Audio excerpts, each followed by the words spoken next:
പ്രണയ സാഫല്യം. രചന ആസിയ പൊന്നൂസ്. അവതരണം സാലിം കരുളായി.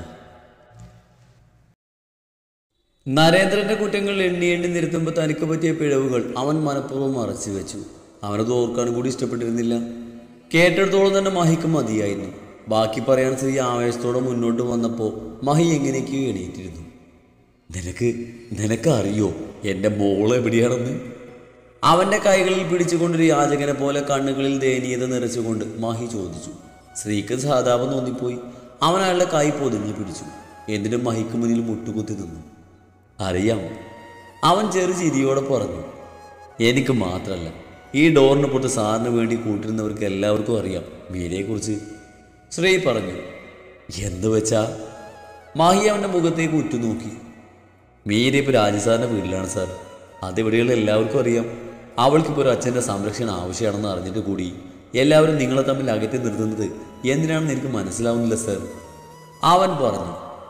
രാജിൻ്റെ പേര് കേട്ടപ്പോൾ മഹി തളർന്നുപോയി. കൂടപ്പുറപ്പനെ പോലെ കൊണ്ടു നടന്നവനാണ്. മഹിക്ക് ദേഷ്യവും സങ്കടമൊക്കെ തോന്നി. കണ്ണിൽ നിന്നും കണ്ണുനീര് ഒഴുകിക്കൊണ്ടേയിരുന്നു. സ്ത്രീ അയാളുടെ അടുത്തേക്ക് ഇരുന്ന് മഹിയുടെ തോളിൽ തട്ടി ആശ്വസിപ്പിച്ചു. ഇവർക്കൊക്കെ ഞാൻ എന്ത് ദ്രോഹം ചെയ്തിട്ടാ? മഹിയുടെ ശബ്ദമിട്ടു. സാർ മീരയെ പോയി കാണണം, അവളൊപ്പം കൂട്ടണം, രക്ഷിക്കണം, അവൻ പറഞ്ഞു. മഹി നിറഞ്ഞ ചുവന്ന കണ്ണുകളോട് തലയുയർത്തി നോക്കി.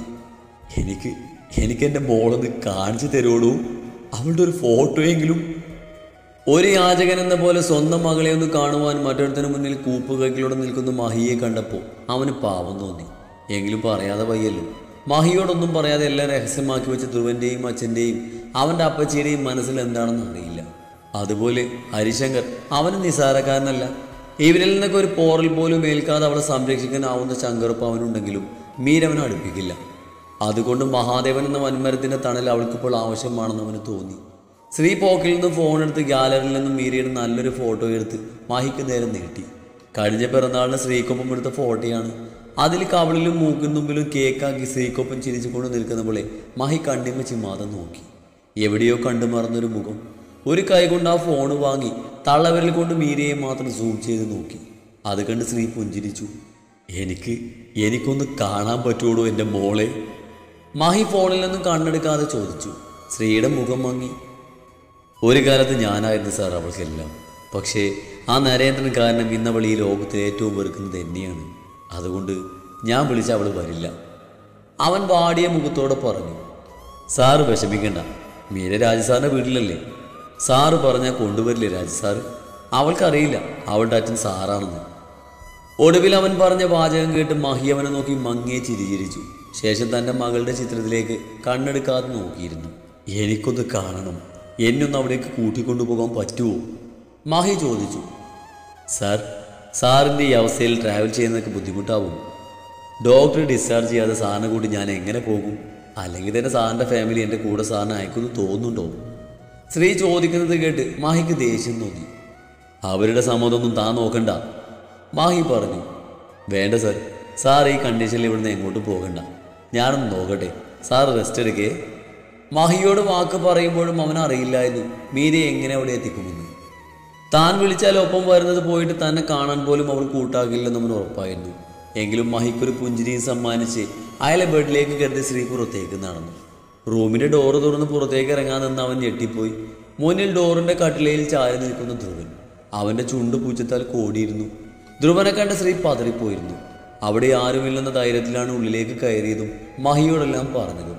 അവൻ കേട്ടിട്ടുണ്ടാവുമോ എന്നവൻ ചിന്തിച്ചു. മഹി ഒന്നും കേൾക്കരുതെന്ന ഉദ്ദേശത്തോടെ ശ്രീ ഡോറ് ചാരി പുറത്തേക്ക് ഇറങ്ങി നിന്നു.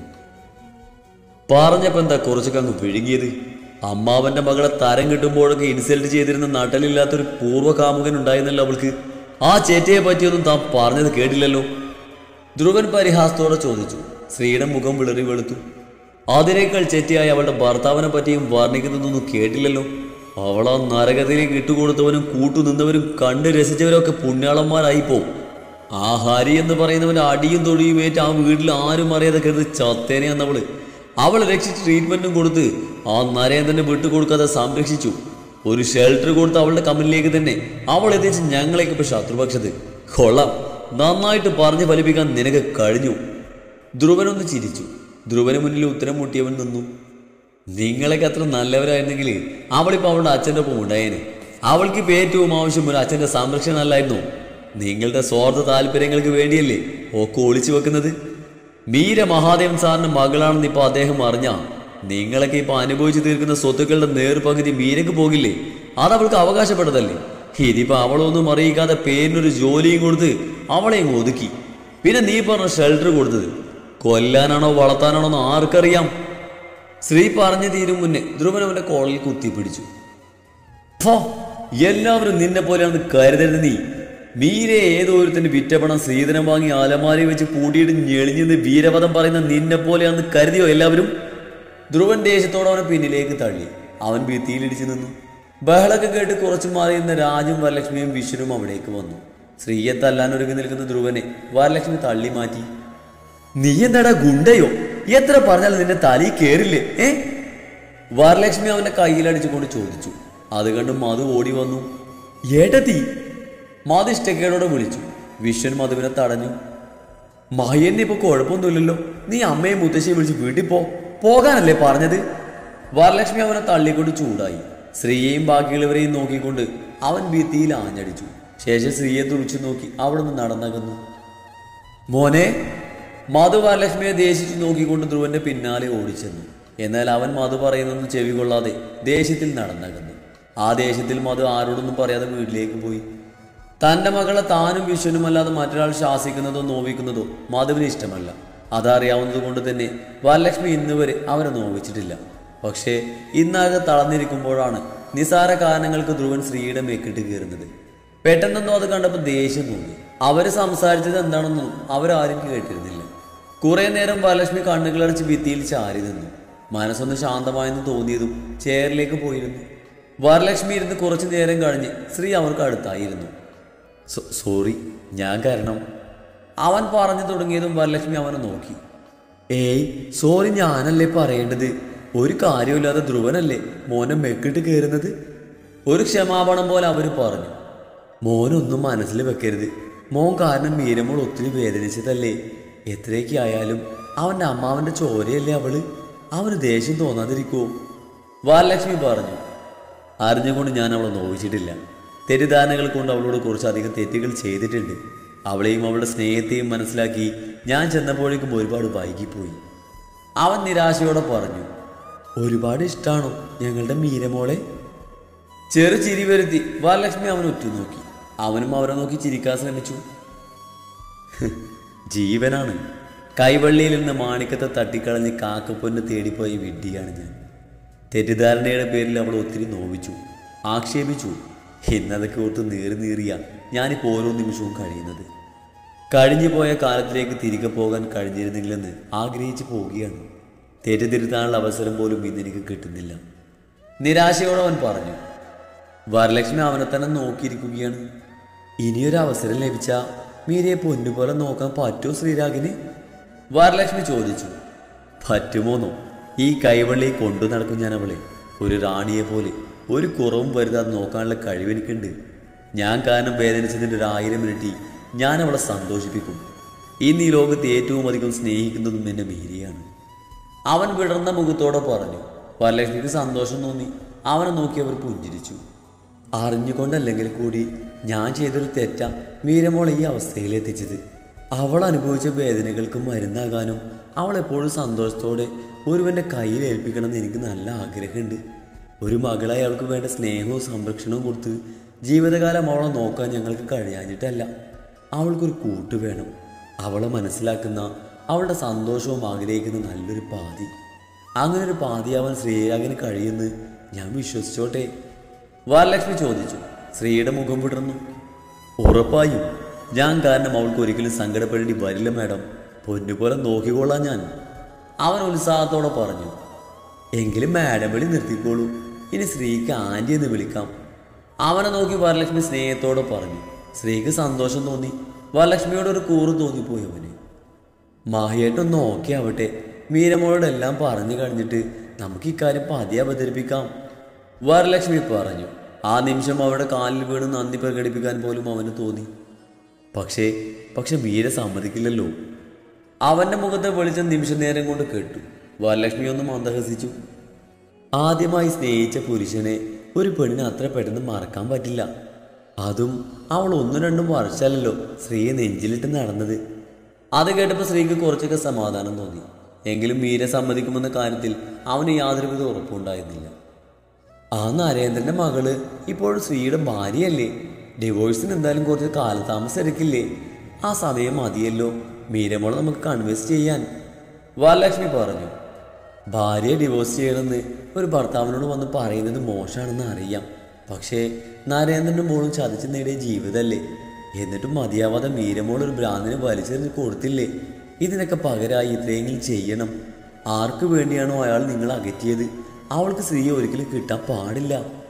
അവരുടെ കൺമുന്നിൽ നിങ്ങൾ ഒരുമിച്ച് ജീവിക്കുന്നത് ആ അച്ഛനും മകളും കാണണം. അതാണ് അവർക്കുള്ള ശിക്ഷ. മാഹിയേട്ടനോടും മോളോടും ചെയ്തതിനുള്ളത് അയാൾക്ക് വേറെ കൊടുക്കുന്നുണ്ട്, വരലക്ഷ്മി വാശിയോടെ പറഞ്ഞു.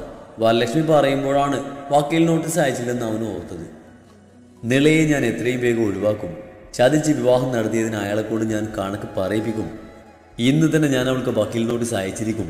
ഞാൻ പോയിട്ട് വരാം ആൻറ്റി, എന്തെങ്കിലും ഉണ്ടെങ്കിൽ എന്നെ വിളിക്കണം. അതും പറഞ്ഞ് നമ്പറും കൊടുത്ത് ശ്രീ ധൃതിയിൽ എണീറ്റ് പോയി. എന്നാൽ ദൂരെ നിന്ന് അവരെ വീക്ഷിക്കുകയായിരുന്നു ശ്രീ വരലക്ഷ്മിയോട് അടുത്ത് സംസാരിച്ചതൊന്നും തീരെ ഇഷ്ടപ്പെട്ടിരുന്നില്ല. ശ്രീയെ കണ്ടപ്പോൾ തന്നെ അയാൾ മുഖം തിരിച്ചിരുന്നു. അമ്മേ, എന്തായി? അച്ഛൻ്റെ വിവരം എന്തെങ്കിലും അറിഞ്ഞോ? രവിയെ ഒന്നുകൂടി വിളിച്ചു കഴിഞ്ഞ് വരുന്ന നീരജിയോടായി നില ചോദിച്ചു. അച്ഛൻ സേഫാണെന്ന് രവി പറഞ്ഞത്. രവിയെ കോണ്ടാക്ട് ചെയ്തിരുന്നെന്ന്. എവിടെയാണെന്നൊന്നും പറഞ്ഞില്ല. സേഫാണെന്നൊക്കെ പറഞ്ഞു. ജാമ്യം ഉടനെ കിട്ടുമെന്നാ രവി ഉറപ്പ് പറഞ്ഞത്. കിട്ടിയാൽ മതിയായിരുന്നു, നീരജ പറഞ്ഞു. എനിക്കൊന്ന് പേടി തോന്നുന്നു. പോലീസ് ഇനിയും വരുമോ? അവൾ നഖം കടിച്ചുകൊണ്ട് ചോദിച്ചു. അറിയില്ല, വരാനും വരാതിരിക്കാനും സാധ്യതയുണ്ട്. അവർ വന്നാൽ അച്ഛൻ എവിടെയാണെന്നും കോണ്ടാക്ട് ചെയ്തിരുന്നെന്നൊക്കെ തിരിച്ചും മറിച്ചും ചോദിക്കും. പേടിച്ചിട്ട് പറഞ്ഞേക്കത് കോണ്ടാക്ട് ചെയ്തിരുന്നെന്ന് നീരജ അവൾ ഓർമ്മിപ്പിച്ചു. അവൾ തലകുലുക്കി. അല്ല, ശ്രീ വിളിച്ചില്ലല്ലോ. പ്രഗ്നൻസിയുടെ കാര്യം അവരെ അറിയിക്കണ്ടേ? അവളെ കൂടുതൽ ടെൻഷൻ എടുപ്പിക്കണമെന്ന് കരുതി നീരജ് വിഷയം മാറ്റി. ആ ചോദ്യം കേട്ട് നിലയുടെ മുഖം വാടി. ചിലപ്പോൾ റേഞ്ച് പ്രോബ്ലം കൊണ്ടാകും. 2 ദിവസം കൂടി നോക്കാം. നീ ടെൻഷൻ ആവണ്ട. എപ്പോഴും ഇങ്ങനെ തളർന്ന് കുത്തിയിരിക്കാത്ത നിലയെ ഫ്രിഡ്ജിൽ കുറച്ച് ഫ്രൂട്ട്സ് ഇരിപ്പുണ്ട്, അതെടുത്ത് കഴിക്ക്. ചെല്ല്. നിളയെ പറഞ്ഞു വിട്ടുകൊണ്ട് നീരജ സോഫയിലേക്ക് ചാരിയിരുന്നു. നിളക്ക് മുന്നിൽ ധൈര്യത്തോടെ നിൽക്കുന്നുണ്ടെങ്കിലും നരേന്ദ്രനോട്ട് അവരുടെ മനസ്സിൽ ഒത്തിരി പോലും സമാധാനം കിട്ടുന്നുണ്ടായിരുന്നില്ല. അവർക്ക് മഹിയോട് അടങ്ങാത്ത ദേഷ്യം തോന്നി. ഓഫീസിൽ പോയി ഒരു ഇഷ്യൂ ഉണ്ടാക്കിയതിന് അയാൾ പ്രതികാരം ചെയ്തതാണെന്ന് നീരജ അടിയുറച്ച് വിശ്വസിച്ചു. ഒരിക്കൽ പോലും മറിച്ച് ചിന്തിക്കാൻ അവർക്ക് തോന്നിയില്ല. മീരയെ പോലും അവരെപ്പോൾ മറന്നിരുന്നു. തിരക്കിട്ട ജോലിയിൽ നിൽക്കുമ്പോഴാണ് മീരയെ തേടി കൃതിയുടെ കോള് വരുന്നത്. എങ്കിലും മീര അത് കട്ടാക്കി വിടാതെ ഫോൺ തോളിനും ചെവിക്കുമിടയിൽ വെച്ച് അവളോട് സംസാരിച്ചു. പറയ് കൃതി. എടി, നിനക്കൊന്ന് നേരത്തെ ഇറങ്ങാൻ പറ്റുമോ? കൃതി ചോദിച്ചു. എന്താ പറ്റിയടി? അവൾ ചോദിച്ചു. അല്ലടി, മാഹിയങ്ങളുടെ റൂമിലേക്ക് മാറ്റിയെന്ന്. കാണാൻ പോയില്ലെങ്കിൽ മോശമല്ലേ? നമ്മളൊക്കെ ഇനി ഒരു ഫാമിലി ആവാൻ പോവല്ലേ?